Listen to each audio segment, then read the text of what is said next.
우리의 모든 생활을 마비시킨 코로나19. 인류는 그 유일한 해결책으로 집단 면역을 가능하게 하는 백신 접종을 기대하고 있습니다. 대한민국에는 코로나19 예방 백신 중 4개 회사의 백신이 들어오기로 계약 혹은 계약 예정에 있는데요. 국내에 들어오는 백신을 만든 회사는 어떤 회사인지, 어떤 역사를 가지고 있는지 알아보도록 하겠습니다. 독일 바이온텍과 함께 코로나19 백신을 만든 화이자. 화이자는 170년이 넘는 역사를 자랑하는 다국적 제약회사입니다. 2019년 매출 517억 달러, 순수익 162억 달러, 직원은 88,300명. 화이자는 글로벌 제약회사답게 비타민, 금연치료제, 항우울제, 항생제 등 여러 가지 유명한 제품을 가지고 있죠. 하지만 그 무엇보다 화이자를 유명하게 만든 제품은 바로 1억 남성들의 희망 비아그라. 사실 비아그라는 심장 질환에 도움이 되는 혈관 확장제로 개발되었답니다. 하지만 임상 실험에서 효과 입증 실패로 인해 불합격 판정을 받았는데요. 또한 부작용도 나타났습니다. 일부 실험자들은 발기가 계속되는 부작용을 겪었습니다. 그런데 화이자는 부작용에 초점을 맞추고 연구를 계속했고 그 결과 1998년 고혈압 치료제가 아닌 발기부전 치료제로 신약 허가를 받게 됩니다. 세상에서 가장 많이 쓰이는 식품 첨가제 시트르산, 일명 구연산. 처음에 구연산은 진짜 감귤류에서 추출했습니다.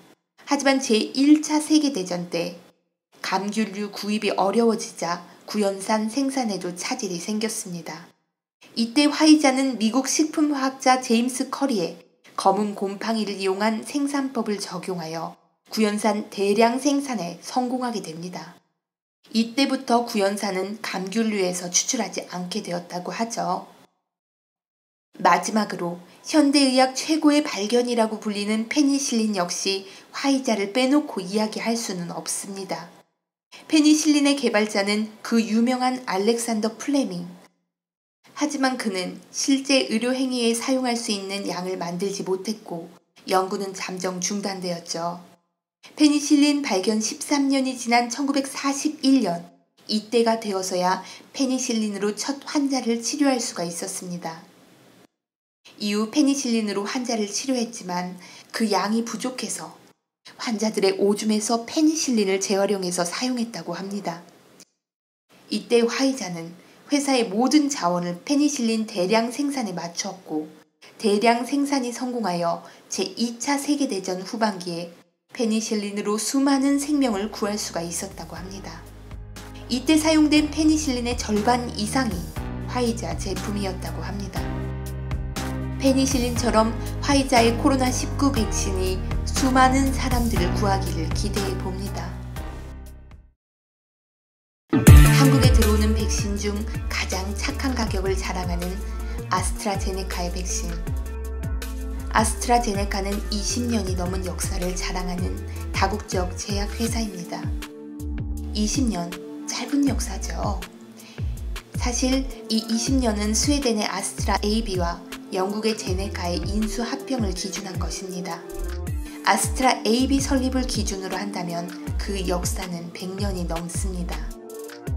아스트라제네카의 2019년 매출은 243억 달러, 순수익은 12억 달러, 직원은 7만 600명.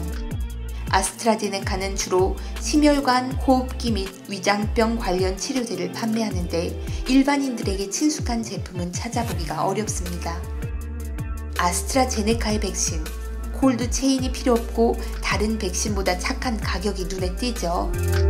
아스트라제네카는 코로나19 백신을 옥스퍼드 대학교와 함께 개발하면서 개발도상국에는 원가로 판매한다는 비영리 서약을 하고 누구에게도 독점권을 주지 않는다는 원칙을 갖고 개발했다고 하죠. 팬데믹 기간에는 백신으로 돈을 벌지 않겠다는 입장이라고 합니다. 가격과 독점권, 참 좋은 기업이네 싶기는 하지만 그 이면에는 백신 접종 부작용에 대한 면책 특권이 있기 때문이라고 합니다. 하지만 다른 백신 제조업체들도 면책 특권을 가지고 있기에는 마찬가지입니다. 아스트라제네카에 대해 좀 더 조사해보니 이런 일화가 있더라고요. 세계에 2억 명이 넘는 아이들은 비타민 A 결핍으로 고통을 받고 있다고 하는데요. 이에 독일 식물과학자 보트리쿠스가 비타민 A 함유량이 높은 황금쌀을 개발했습니다. 그리고 그는 이 황금쌀 종자를 농부들에게 보급하려고 했지만 황금쌀을 만드는 기술에 대한 지적 재산권이 걸려 있어서 보급하지 못할 상황에 놓이게 되었다고 하는데요. 이때 아스트라제네카가 자신들의 기술을 무료로 이용할 수 있도록 협상을 제안했다는 일화가 있습니다. 기업의 목적은 이윤 추구이기 때문에 착하기만 한 기업은 없다고 생각되지만 아스트라제네카의 백신은 착한 가격과 골드 체인이 필요 없는 유통 문제, 참 매력이 많습니다. 아스트라제네카의 백신이 코로나19 상황 반전에 큰 무기가 되기를 기대해 봅니다.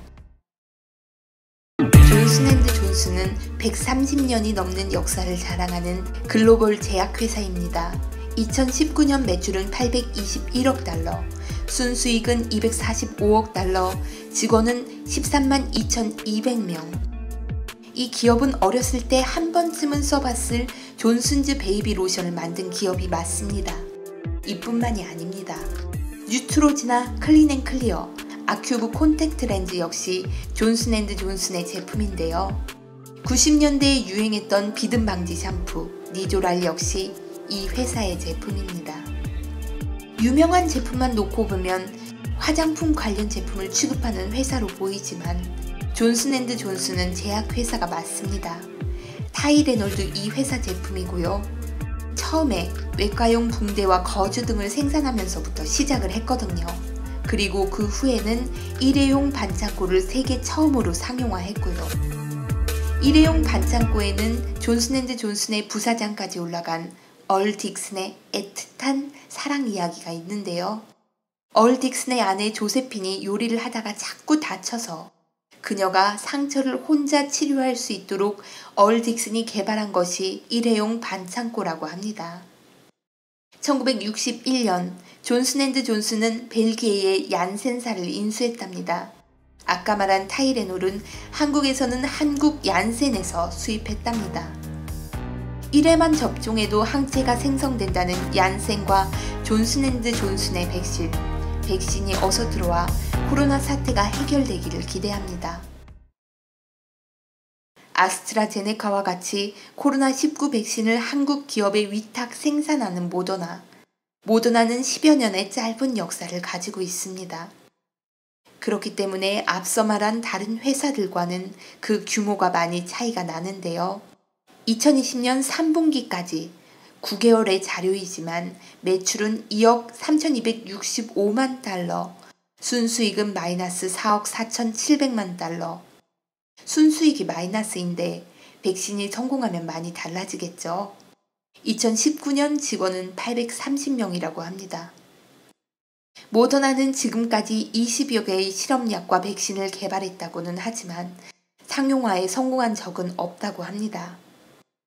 월스트리트 저널은 2010년 창업 이후부터 이 회사의 능력에 대한 의구심은 항상 있어 왔다라고 이야기를 했다고 하는데요. 하지만 코로나19 백신은 실제로 상용화하기 전에 그 검증은 철저히 할 것이라고 기대를 합니다. 코로나19 구원 투수로 떠오른 아스트라제네카, 화이자, 얀센, 모더나. 집단 면역이 형성되고 코로나19가 종식되어 우리의 평온한 일상을 되찾기를 정말로 기원합니다.